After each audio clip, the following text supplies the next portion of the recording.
Hare Krishna, Nama Om Vishnupadaya Krishna Preshtaya Bhudale Srimade Bhakti Vedanta Swamine Dinamine Namaste Saraswati Deve Gauravani Pracharine Nirvishesha Shunyavadi Paschati Deshatarine Vancha Kalpatrupyascha Kripasindhubhyeva Cha Patitanam Pavanebhyo Vaishnavibhyo Namo Namaha Jai Shri Krishna Chaitanya Prabhu Nityananda Shri Advaita Gadadhar Srivasadi Gaur Bhaktavrinda Hare Krishna Krishna Krishna Hare Hare Hare Rama Rama Rama Hare Hare. So in Bhagavad Gita, the Lord says, He explains about the spiritual sky, the sky beyond this universe. So the higher planets in this universe, they are all subjected to the birth and death. And in the higher planets, actually it is possible to live for a incredibly long lifetime. But the time calculations on this planet is given by the Lord Himself, Krishna Himself. The Lord says in chapter attaining the Supreme, chapter 8, the Lord says that Sahasra Yuga Pariyantam Ahar Yad Brahmano Viduhu Ratrim Yuga Sahasrantam Teho Ratra Vido Janaha. That means the duration of this material universe is actually limited. It is manifested actually in the cycle of kalpa.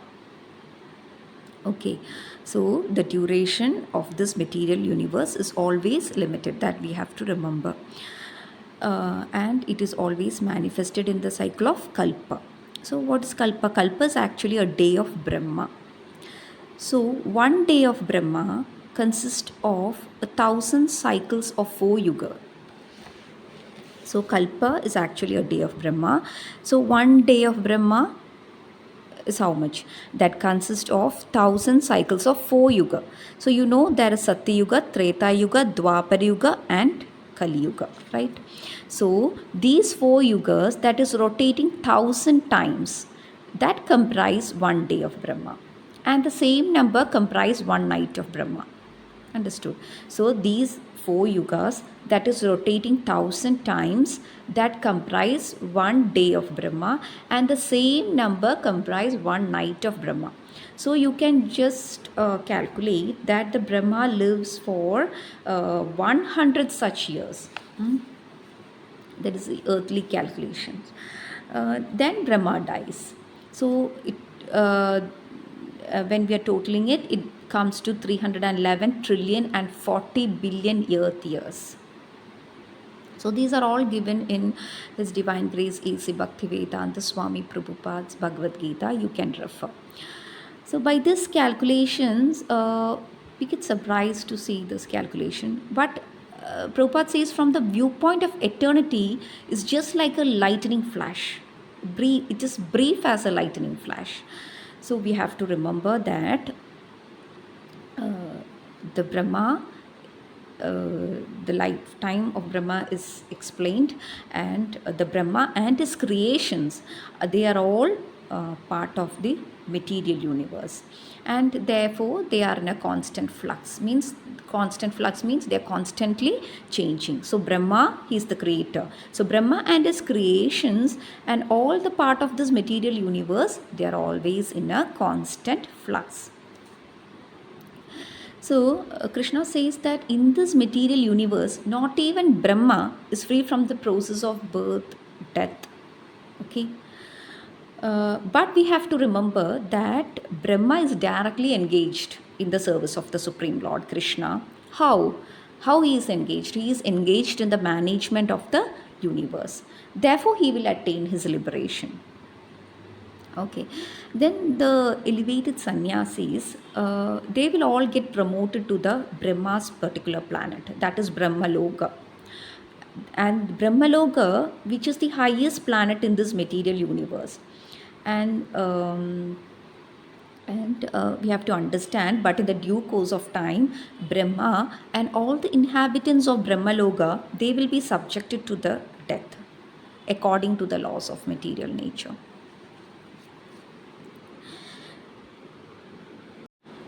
Then we have to understand that at the beginning of Brahma's day, all living entities will manifest from the unmanifested state, and therefore when the night comes they all merged into the unmanifest again. So actually we living entities, we always want to lord it over the material nature, right? And we want to remain in this material world. And but uh, even though we want to elevate to the higher planets, then it is necessary to that we must come down to this planet Earth. And here the Lord says in this text that that during the daytime of Brahma, the living entities, they can exhibit their activities on the higher and the lower planets within this material world. Okay, during the daytime of Brahma, we can exhibit our activities on which is on the higher and the lower planets within this material world. But at the coming of Brahma's night, everything will be annihilated. So in the day we receive various bodies for material activities, and at the night we will no longer have they no longer have any bodies. But how they remain? But they remain compact in the body of Vishnu. So then again they are manifest at the arrival of Brahma's day. So during the day they become manifest, and at night Krishna says they are annihilated. Ultimately, when Brahma life is finished, they are all annihilated and remain unmanifested for millions of years. And when Brahma is born again in another millennium, they will manifest again. That means at the end of the day of Brahma, all the lower planetary systems will be covered with water. Hmm? And the beings on them will be annihilated. And after the devastation and after the night of Brahma passes, in the morning when the Brahma rises, there will be again the creation. Okay, so Prabhupada says that this is what is happening. But what we have to do, we have to take up the Krishna consciousness and use this human life fully in the devotional service of Krishna, chant, beginning with the Shravanam and Kirtanam. That is, first you can chant the Hare Krishna mantra, and by doing such a simple devotional process, we can ourselves transfer ourselves even in this life to the spiritual planet of Krishna. That is the abode of Krishna, that is Goloka Vrindavan, and we can become eternally blissful there, and we are not subjected to the rebirth. Okay, so Krishna says that in parastasmathu bhavonyo vyaktot vyaktat sanatanaha yah sa sarveshu bhudeshu nasyatsu na vinashyati. So there is an eternal nature. So Krishna says there is an eternal nature, and that is transcendental. It is always supreme. It is never annihilated, because when all in this world is annihilated, that part remains. So, and the Krishna says that is the supreme destination. Okay, so again that all the living entities doesn't like devastation, but that will come. But Krishna says there is another eternal nature, and that is the highest destination. And that is Krishna's superior energy. We have to remember that the Krishna's superior spiritual energy is always eternal and transcendental. So that is exactly opposite to the material nature. So and the supreme abode of Krishna is actually the Goloka Vrindavan. And it's a place made of touchstone. There are trees called the desire trees. So all such so that is the descriptions which is given in Brahma Samhita. So we often say that the God created this material world, right? And this means that God should have existed before this world. Since the Lord was existing before this material manifestation, that the Lord is not subject to this is not subject to this creation. If he were subject to the laws of the material world, then how could he have created it? Hmm? Uh, the Lord says that he is simultaneously identical with this creation, but he is completely apart from it. Actually, we cannot calculate the extent of this material universe, but we have informations in the Vedic literatures that there are millions of universes within this entire creation. And beyond this material universe, there is another sky. That is what Krishna is explaining, which is spiritual. There, all the planets are eternal, and the lives of all the beings on them are all eternal. Uh, that parastu bhava means superior nature, and vyakta refers to what we see manifested.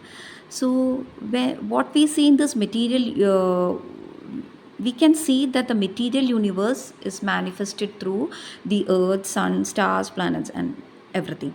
And beyond this universe there is another nature, that is eternal nature. And Krishna says this material nature, it always have a beginning and end, but the spiritual nature is always sanatana, eternal. It neither have beginning or nor any end. So it's just like a cloud may pass over the sky, but it appears to be at a great distance, right? But we have to remember that, but actually, it's only a small speck covering an insignificant part of the whole sky. Similarly, this whole material universe is actually like a insignificant cloud in the vast spiritual sky. So, as a cloud, it has a beginning and end. So, this material nature, that is also having a beginning and end.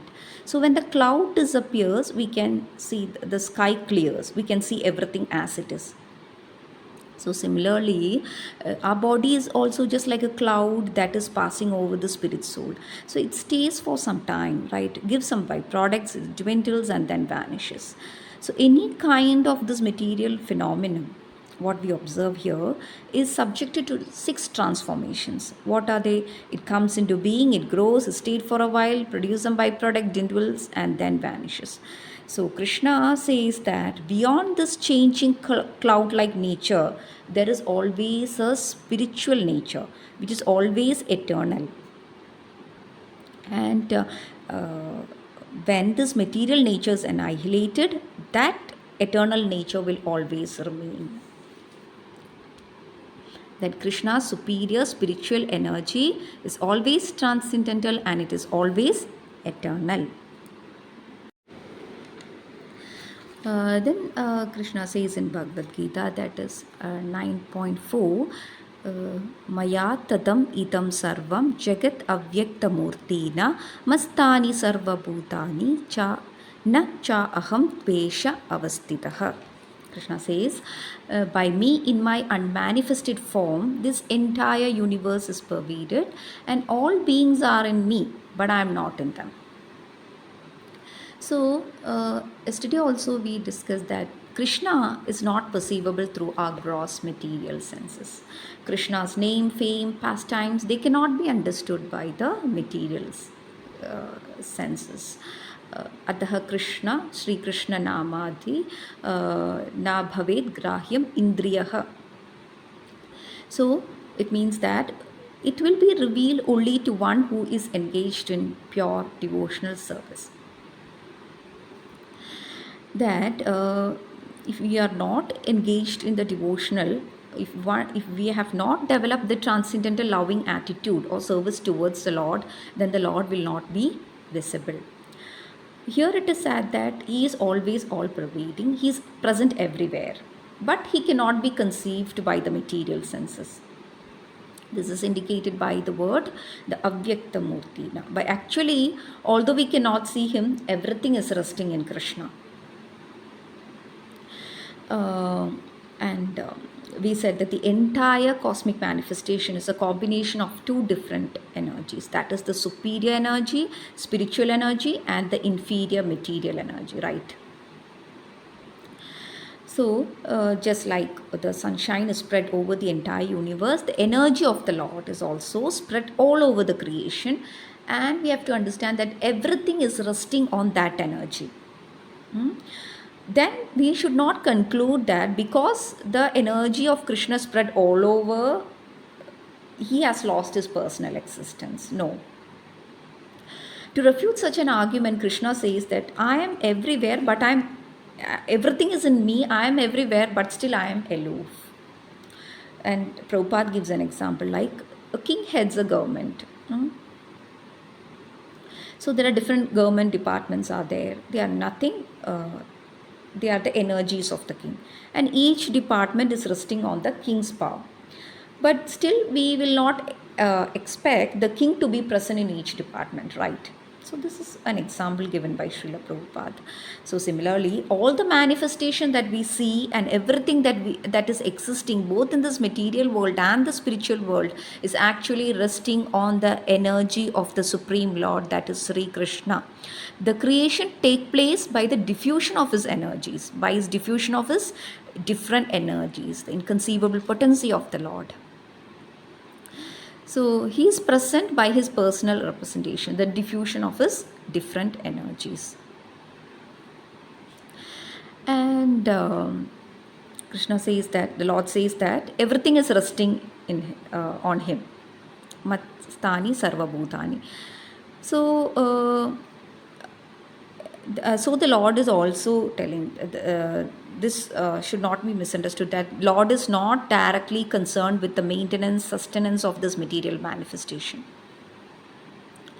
So because the Lord is telling that, for example, he says that everything is resting on him, but he is aloof. The planetary system, it is actually floating in that space, and that space is actually the energy of the Supreme Lord, but he is different from that space. Understood? So that is differently situated. Therefore the Lord says, although they are situated in my inconceivable energy, I am aloof from everything. This is the inconceivable opulence of the Lord. You have to understand that the Supreme Personality of Godhead, Krishna, if he wants to do something, simply by his willing, everything can be performed. We human beings just can't imagine how it's being done. Although he is the maintainer, sustainer of the entire material manifestation, he does not even touch this material manifestation. So simply by his supreme will, everything is created, everything is sustained, everything is maintained, and everything is ultimately annihilated. Yesterday also we discussed that because there is no difference between the mind and himself. Because he is the absolute spirit. That is why. Similarly, the Lord is present in everything, yet a common man cannot understand how he is present. He is different from this material manifestation, but at the same time, everything is resting on him. This is explained as Yogam Aishwaryam, the mystic power of the Supreme Personality of Godhead, Krishna. So for the ordinary people, just like us, it is sometimes it is inconceivable that we think how this material creation is resting on him. But the Lord is just giving an example for us to understand. That means the sky, that is the biggest manifestation we can conceive. And in that sky, the wind or the air is the biggest manifestation in this cosmic world, right? The movement of the air influences the movement of everything. But although the wind is great, we have to understand it is still situated within that sky. The wind is not beyond the sky. Similarly, all the cosmic manifestation are existing by the supreme will of the Supreme Lord, and all of them are subordinate to that supreme will. Krishna says the creation, maintenance, and annihilation of this cosmic manifestation, they're completely dependent upon the supreme will of the God, that is the Krishna. So at the end of the millennium, that is at the end of death of Brahma, we have previously calculated the lifespan of Brahma. So Brahma lives for 100 such years, and after 100 such years, Brahma dies. And the devastation or annihilation take place. This means the energy that is manifested by the Supreme Lord is again wound up in himself. Then again, when there is a need to manifest the cosmic world, it is done by his will. So Krishna says, although I am one, I shall become many. So he expands himself in this material energy, and the whole cosmic manifestation take place again and again. So this is the supreme abode of Krishna is infallible, and it is a supreme destination. And Krishna says, when one goes there, he never comes back. That is my supreme abode, Krishna says in Bhagavad Gita. So, so that that journey is supreme. We have to penetrate this material universe. The covering has to be penetrated, and then we have to enter the spiritual sky. So that is not possible by any other method, only by Krishna consciousness. So one who is absorbed in Krishna consciousness and who at the time of death think of Krishna is at once transformed there. So it's a simple process. So if we want to go to the spiritual sky and cultivate an eternal blissful life full of knowledge, what we have to do? We have to begin to cultivate a Sachidananda body. It is said that Krishna is having, yesterday also we discussed that Krishna's body is not like us. Krishna is Sachidananda Vigraha. And we also have to cultivate that kind of body. Currently, our spirit is covered by the matter. And if somehow or the other we are able to keep up this false dress, we can reach the spiritual kingdom. So once if we attain that spiritual world, that return is not necessary. Krishna says the return is not necessary.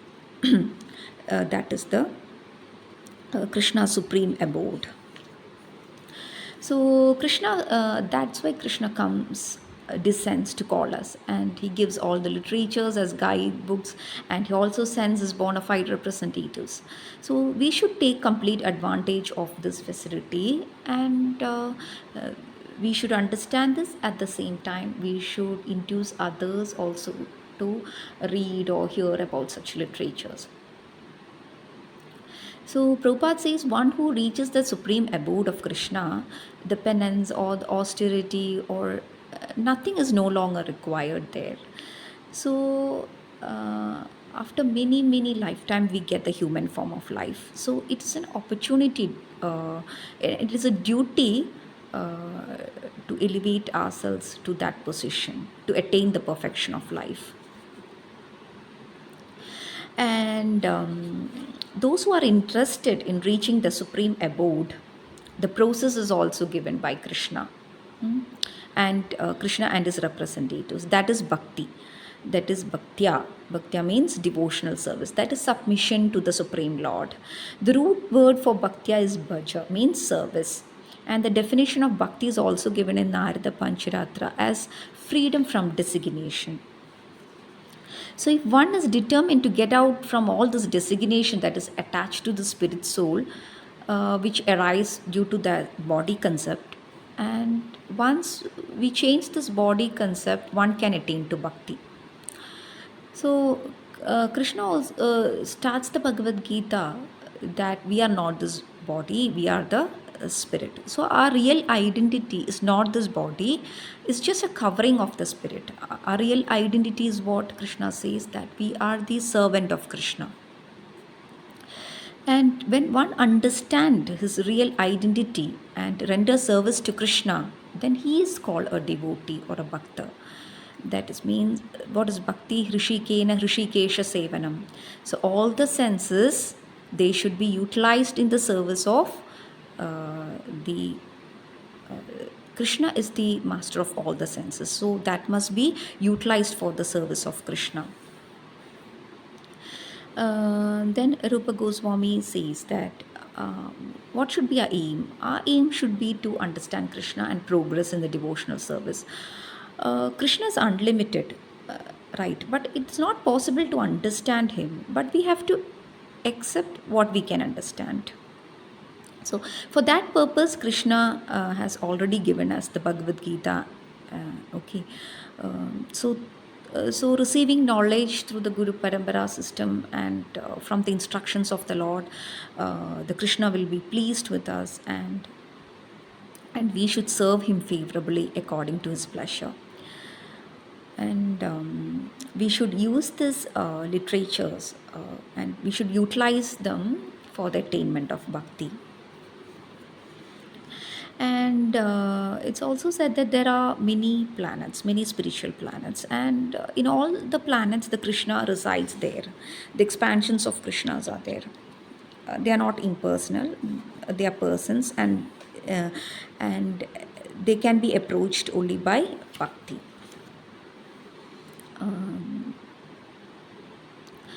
That the living entity, we see that every living entity and everything is within him, and yet he is without, is all pervading. So just like sun is in one place and yet he spread his rays all over. So although the Lord is situated in his abode, but his energies are distributed everywhere. Prabhupada gives the example. We have to understand that Krishna is non-different from his energies. Krishna and his energies are non-different. We can see Krishna everywhere. That if we advance as we advanced in the devotional service. So Prabhupada says those who are filled with love of God, they can constantly see Krishna. Prabhupada says it's not that we see God for some time and the God is no longer present now. No. Prabhupada says if we take up to Krishna consciousness, then when we gradually progress in Krishna consciousness, we can see that the Lord, Krishna is always present and can be perceived constantly. We simply have to advance ourselves in the devotional service. Krishna is unlimited, right? We cannot perceive simply the transcendental nature of the Supreme Lord, his name, fame, and activities, everything. First, we have to, Prabhupada says, we have to establish ourselves in Krishna consciousness. Gradually, the God will reveal himself before us. We cannot see God by our own endeavor, but we have to qualify ourselves. If we qualify ourselves, then God will reveal himself and then we can see him. How to qualify ourselves? We have to do the devotional service, bhakti. Only through bhakti we can approach Krishna. And the bhakti, the devotional process start with Shravanam and Kirtanam. We have to chant the holy name of Krishna. We have to read about Krishna, hear about Krishna. It's not like no one can order God to come before us. When Krishna will be pleased, he will reveal he will reveal himself to us. So all the information about him is given in Bhagavad Gita. So there is no question of doubting. We just have to understand it. So the simple process of chanting the names of Krishna will reveal what one is and what God is, and about everything, the material, the spiritual universes. So why we are conditioned, how we can get out of this conditioning step by step. So the process of belief, so it's just like when we place faith in something and when we have confidence, it will be revealed later. And Prabhupada says faith we must have, but it must be faith in that which is authorized. Bhagavad Gita is actually recognized and accepted as scriptures by all classes of people, even outside India also. So there is no question that of questioning of the authority of Bhagavad Gita. And Prabhupada says that when he actually was in Vrindavan and when he was in America, but Prabhupada says that does not mean that I'm out of Vrindavan, because when a person think of Krishna, then he is always in Vrindavan, regardless of any material designation. Krishna consciousness means one always live with Krishna on the spiritual planet, that is Goloka Vrindavan. And one is simply waiting to give up this material body. Means how we have to continuously remember Krishna, and for one who is continuously remembering Krishna, the Lord says tasyaham sulabha, means easily purchased.